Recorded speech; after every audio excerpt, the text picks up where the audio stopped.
begin with is it bad news, or we are getting used to it, or money being siphoned and utilized in the wrong manner? And now we're talking about 21 billion shillings for an empty ticket. Why would we be getting to such a situation despite an advisory from the Attorney General? Starting with you. Let me tell you what, I think it's been a culture. It's almost like, you know, in the olden days when you would hear about Nigerians, you would think, oh, drugs, you know. Kenyans, now it's becoming corruption.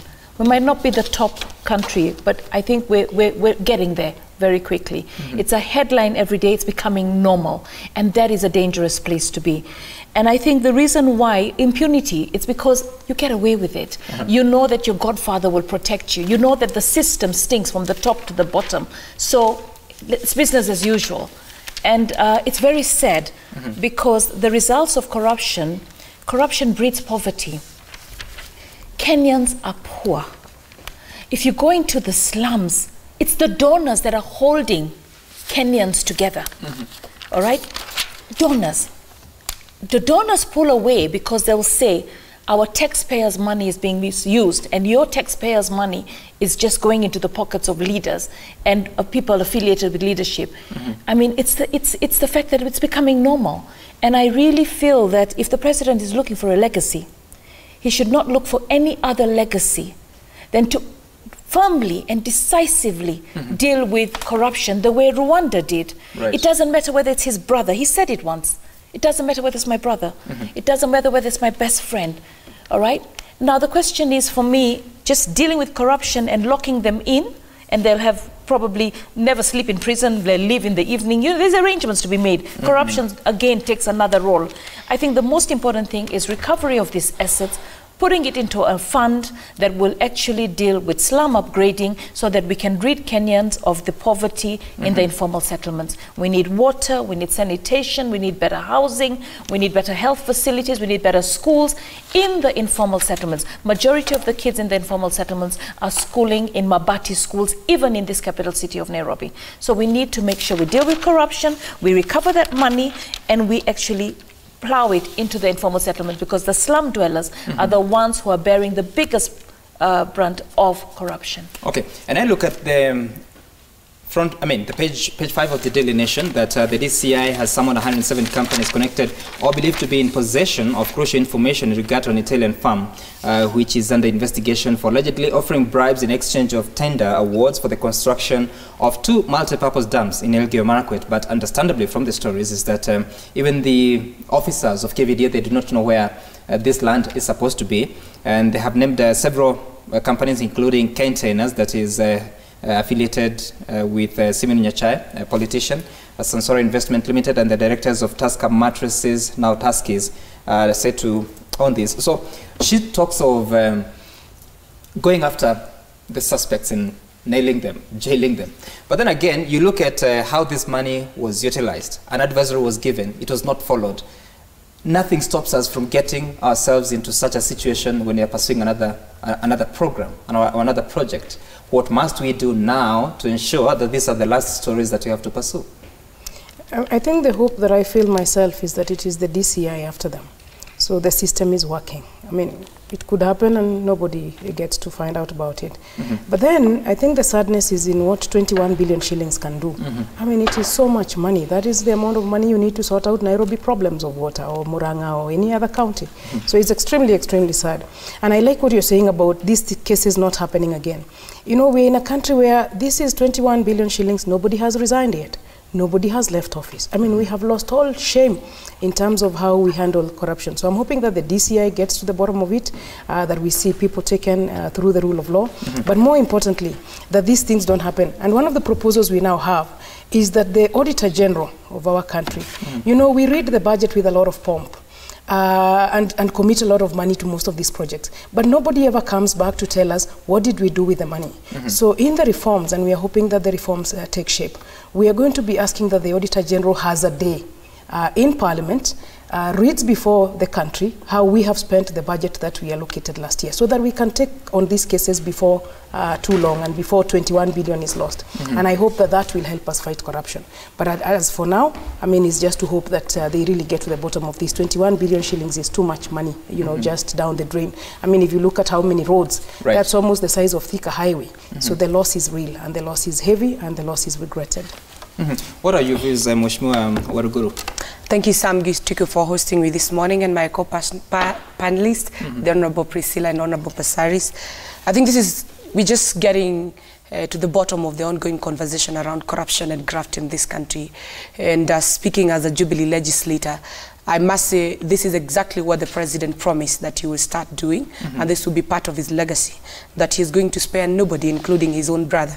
He's going to make sure that Kenyans, they'll get value for their money, and that he's not going to encourage a culture of ghost projects and people being paid. You realize that this company was paid 21 billion without the existence of a design. So tell me, how did they conclude on a BQ? And how did they conclude how much should be awarded to this firm? For the sake of and to make things worse, we have Kenyans who can work. They were not awarded that contract. They went ahead to award it to a foreigner, and then this foreigner has been declared bankrupt at their own country. Kenyans are struggling, our young people have no jobs, not that they do not have a capacity to work. Look at our banks today. The Honorable Pasaris, we used to send our young men to the banks with LPOs, and they'll be given money to do business. Today it's not the case. Nobody's willing to give you any funding for you to be in a position even to do government businesses. Look at the culture. Only the big and might who are paid. The poor young persons, the women, and persons living with disability in this country, most of the time you're not lucky to get tenders. And even the 30% Procurement Act tend also not to be honored by the government institutions. And why I'm saying that this is a puzzle which will leave most Kenyans disappointed is that this money was lost to a foreigner and not a Kenyan. You know, we would condole if this was a Kenyan thief who will take to committee, and then the following day money will circulate in Gikomba, will circulate in Laikipia, and we would imagine that the government will be able to repossess assets which have been lost through it. And I will continue encouraging the DCI, together with the Ministry of Interior, to continue working very hard, and we'll also continue encouraging them that they need us as legislators. We need to help them to work on legislation acts which in one way or the other can be used and can be maneuvered to allow these people to continue enjoying freedom. And that is why you hear the Honorable Priscilla say that currently you expect them to appear before the DCI. But most of these guys will not even appear before a parliamentary committee. And if they appear before a parliamentary committee, they will come with some funny papers and give us PR talks, and then they walk away and nobody is going to do anything. I think moving forward, I have kept saying we need both arms of the three arms of government to come together, and we look for way, because the current constitution is so strict that the judiciary is so independent. And I'm not trying to say that we should try to dilute the independence of the judiciary, but we need to have a conversation around corruption and graft in this country, which is going to be geared by the three arms of the government. And before I get into that conversation, just for the sake of context, you see that an Italian firm, CMC di Ravina, is supposed to be building 2 multi-purpose dams on the rivers Arol and Camarel in Elgeyo Marakwet County. The company is believed to have been paid millions of shillings, yet it has done nothing tangible on the ground. Some money, the company released 4.9 billion shillings to compensate landowners who will be displaced by the project, but this has not happened. Earlier on, you were asking about where the land was to come from. Apparently, Kimosop, who was talking about it, disclosed that 400 hectares of forest would be acquired from the Kenya Forest Service for the 2 projects in exchange for 570 hectares taken from the individuals and communities to be displaced by the projects. So when you look at this, and yesterday I had a conversation with an all-male panel, and they were saying, one of the panelists was saying that we have lost it. We are not going to finish. We are not going to end corruption in the country. It's in our DNA. Do you feel the same? Can we make real progress? Can I tell you what? I think it is harder to not be corrupt in Kenya than to be corrupt. Corruption is the way we think. It's the way we do things. I mean, look at Adopt a Light. This didn't start today. When I had the Adopt a Light project, I was lighting up the city. Who won? Corruption won. I was thrown out. It became billions and billions of government money, paying for lights 2 times the price. to a government-friendly person. You know, I think one of the things that I like about the handshake is that it will bring together, if it brings together all Kenyans, then there will be no favoritism and no grouping. Because this grouping that we've had in the past is what has allowed corruption. Because you kept, just for instance, in the last parliament, we had just 2 communities probably, all right? Now, for me, I'm hoping that we take Kenya, the handshake becomes Kenya, the face of Kenya. Everybody on board. That means nobody has to be associated or affiliated or of this tribe or of this political party to matter. In fact, sometimes I feel maybe, you know, what we needed was to just be one country, and then we are able to not have that, oh, don't touch, this is my person, this is our person. Because we're still having a bit of that. We're still having this, that when we go for somebody for corruption and the facts are glaring, the community is up in arms because he's our child. It is the country. We have to think of Kenya as a country that we will leave for the future generations. Okay. We have messed it up. And to get it to the right place, we need complete moral changes, integrity. We need to feel guilty about the pain. Let me tell you, when we hear about children being raped by their fathers, by their neighbors, women being killed, it's because of the heightened frustration of poverty. Then you go into drugs and intoxication. Then you're not who you are. You are another person taken to another level, and you're doing so much wrong. So I feel we're in a bad place as a country. We're in a bad place as a people. Right. Mheshimiwa, sorry, Mheshimiwa Nyokabi, so much weight has been placed on the handshake. Like now we believe that that's the ultimate solution. But how sustainable is it, despite the fact that several or a few quarters are not comfortable with the handshake? They still feel that it is for a few individuals. Mheshimiwa Mudavadi is saying that let's move from handshake to handcuffs. How sustainable is that, especially in winning the war against graft? I think the handshake is good for our country in as far as giving us common vision, again, is concerned. And the 9 points of the building bridges are all very, very good points. I particularly like the one on the fight against corruption, because if you fight corruption when you're not united, then you start accusing each other. If you fight corruption as a united country, you then confront the crime of corruption. And we are not the only ones. Singapore developed by fighting corruption. Many countries have developed by fighting corruption. So one of the things I see, and what you said about the DNA, that is not true. There is no DNA for corruption. It's an acquired problem. It's an acquired trait. There is no DNA about it. And what we are hoping is that this time the DCI will beat the Italians. The Italians are going to get into this matter. The Italians will deal with it from their end. I think it is important that we deal with it from here. The reason I like the handshake is these long-term reforms. And we have a chance now to go to things that matter. Corruption thrives in secrecy. All of these deals were done secretly. So you have issues like access to information. You have the executive order that the president gave on disclosure of contracts, disclosure of tenders. That's what we need to see. So people in Kerio Valley would have long ago said, but wait a minute. If the tender is about a dam here, we don't even have a river that can support the level of dam that is supposed to be constructed here. So that's disclosure. I really would want that we become a country of implementation. You know, we are also a country of too much talk. In fact, on this corruption, we don't have a fight against corruption. We have a dance with corruption.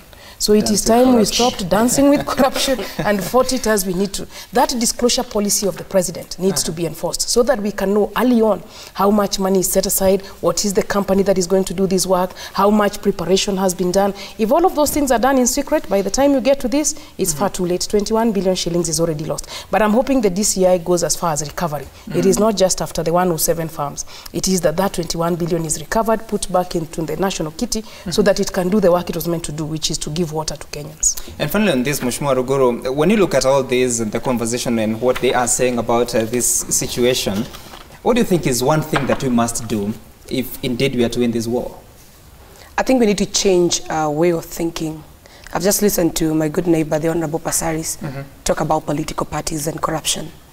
I mean, we have Kenyans in this country who don't belong to either of Jubilee or NASA when you talk about the handshake. And you have Kenyans who are not even registered members of any political party, but it's their democratic right to wake up and go and vote on 8th of August every 5 years. So I don't want us to narrow down the conversation to political parties. In fact, I look forward to the day when you think like a Kenyan and we own up this fight as Kenyans, a Kenyan for Kenyan. And that we will be able to ask ourselves hard questions. Do you want to build this country or we want to destroy it further? Right. I believe that yes, cancer is, I mean, not cancer, but corruption is cancerless, but then again, we cannot afford to sit as leaders and say we've given up on the fight against corruption. And one thing I feel we need to do, like I said, I want to repeat myself, is that the three arms of government must come together and agree on modalities which we are going to use to fight corruption. Because it's not upon the DCI, he will only investigate, and then he will forward this file to the office of the chief, the office of the DPP. Right. So in this matter, then from the DPP it heads to the court. He cannot give orders to the court, nor to the DPP. So even if you do your work, and that is why you hear my colleague is talking about dancing with these and dancing with corruption, is that it's not enough alone for you to fight corruption. So I think all of us, we need to come together, and then again we need to take this fight against corruption further from our religion, further from our tribes. Because even from where I sit, we have opposition members of parliament or even governors who have been mentioned by the Office of the Auditor General because of embezzlement of public funds. And that does not mean you not bias. I think bottom line is, you steal as an individual, you steal for your wife and husband and children, you do not steal for your community, and communities must not be used to shield one of their sons when they're in the wrong. It's time we come out and speak it loudly and even make sure that we strengthen government institutions to fight corruption. I take the exception with the fact that she's suggesting that we need to have a conversation as a country for all the arms of government to come together.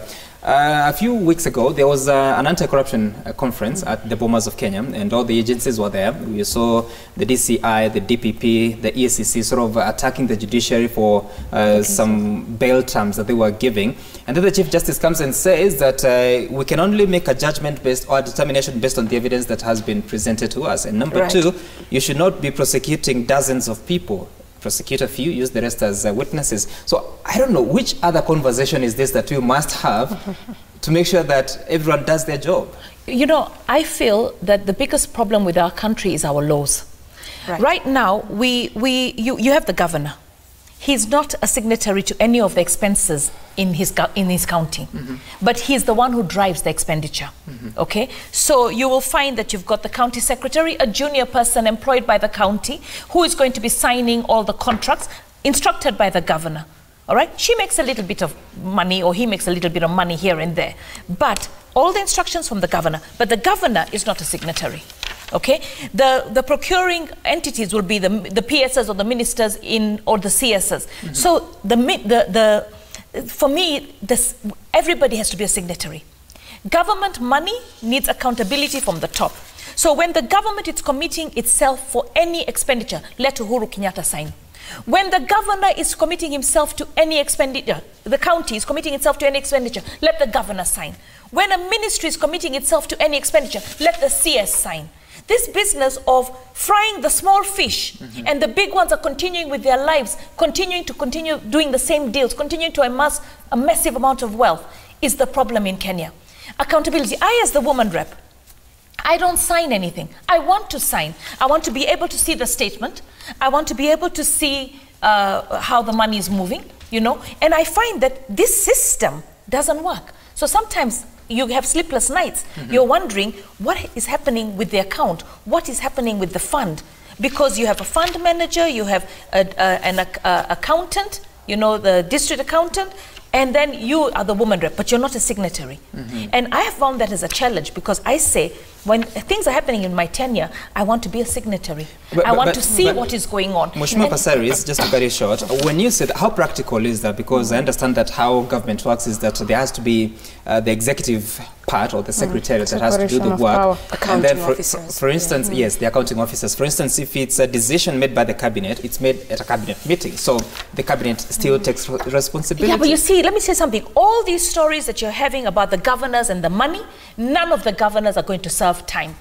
And yet the money went to the governors. The people who are going to go to jail are the small guys in the county. So the thing is, the chief officers, the way the law is skewed, all right, separation of powers, no. It's protection of powers. not separation of powers. It's protection of powers. Good point. I think that, I mean, it's always a bit interesting for us lawyers. We think that we would land from the frying pan to the fire.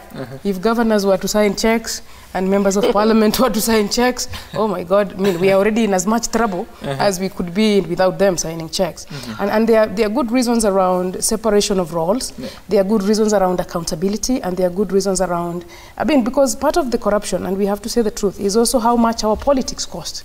How much it costs to just get into the politics of our country. So Wanjiko, our Wanjiko is also not an innocent person. Our Wanjiko also partly fuels the corruption that we see. And what will happen with the laws that we have is true, they need to constantly be reviewed, to constantly be checked whether they are working. And more importantly, the amount of time that we are taking on prosecuting these corruption cases is far too long.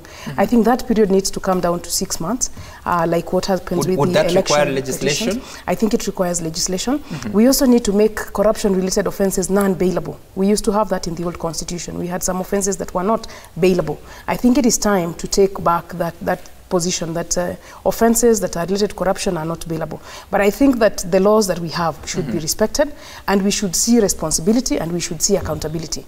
I get the frustration that she says is there, because I mean, somebody is a county is accused of corruption, but the governor walks around town, you know, with no care in the world. And I think we need to see that responsibility and that accountability, and our laws are yet to get there. But part of it is that the wheel is grinding too slowly. The wheel is grinding too slowly.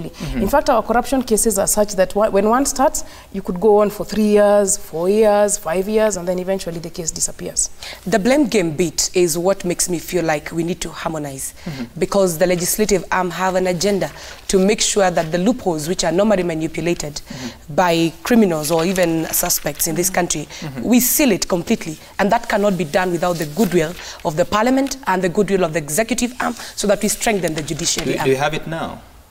I think the current constitution is just too open and too democratic, and is a breeding zone for all criminals to hide using Act 1 to the chapter what or article what of the constitution. And these people, they are masters. A prisoner in committee knows the constitution better than maybe I do as a member of parliament, because their business is only reading the Bible and reading the constitution. And for that purpose, they know how to escape these traps. All right, you can join the conversation by texting us on 22422 or tweeting us at Citizen TV Kenya at Samgituku. The hashtag to use is Daybreak, or you can call us on 0719 777 or 0742 961 343. And Mheshimiwa Nyokabi, I want to come back to you. You're speaking of ensuring that these crimes are not bailable, but of course the Constitution would argue differently, and you are a lawyer. And then there's this premise that innocent till proven guilty. So how do you reconcile all these rights that an accused person enjoys vis-a-vis a crime that he is accused of committing, and how much it hurts the Kenyan populace? I think the part about presumption of innocence, that would remain. But even the Constitution itself, bail is not, we have some absolute rights, and some rights are not absolute. Bail is not an absolute right. Bail is a right that should be determined by the judiciary, and there are some reasonable terms around it. So what has happened is that under the guise of the new Constitution, we have taken everything to pass. But what we will do, because that's what the handshake environment is going to give us, if we have a chance at relooking our Constitution, then those are the loopholes you want to make sure that you tie up. So if we have a chance at relooking our Constitution, and you know, Constitution is a place of our priorities. Our priority now is fight against corruption. If we come to the fight against corruption, we check what are the loopholes. So one of the loopholes in the fight against corruption is bail. We sort it out through the Constitution. So if we wrote in the Constitution that it is not bailable, that is what would pass. And what would be, the good thing about that is that there is some pain in being corrupt. You know, you stay in prison for a while. You stay in prison for quite a bit of time for the crimes that you committed while in office. And the other one that we really need for Kenya is if you are found to be corrupt in Kerio Valley, you are not transferred to Lake Victoria or to Coast Development Authority or to any other. If you are corrupt in one, you need to serve a period of time out of public service, say like 10 years. So you will not be in public service for as long as you are corrupt. But now what we have is you are corrupt in one authority, and then you are transferred to another authority to take the corruption to the new authority that you have gone to. So we need to get to a place where once you are convicted of a corruption-related offense, you are not available for public service. And you do that to a couple of cases, you will have deterrence. Because people just need to fear. What we now have is a public service that doesn't fear corruption. You need to return the fear. EACC needs to work, DCI needs to work, the judiciary needs to work. Where the laws have gaps, we seal those gaps, but we make sure that it is not a dance with corruption. It is a fight with corruption. And if you are corrupt today, you don't come to church with the money, you don't come to disco, you don't corrupt us, you don't corrupt the public, and most importantly, you don't enjoy a public office again, so that you serve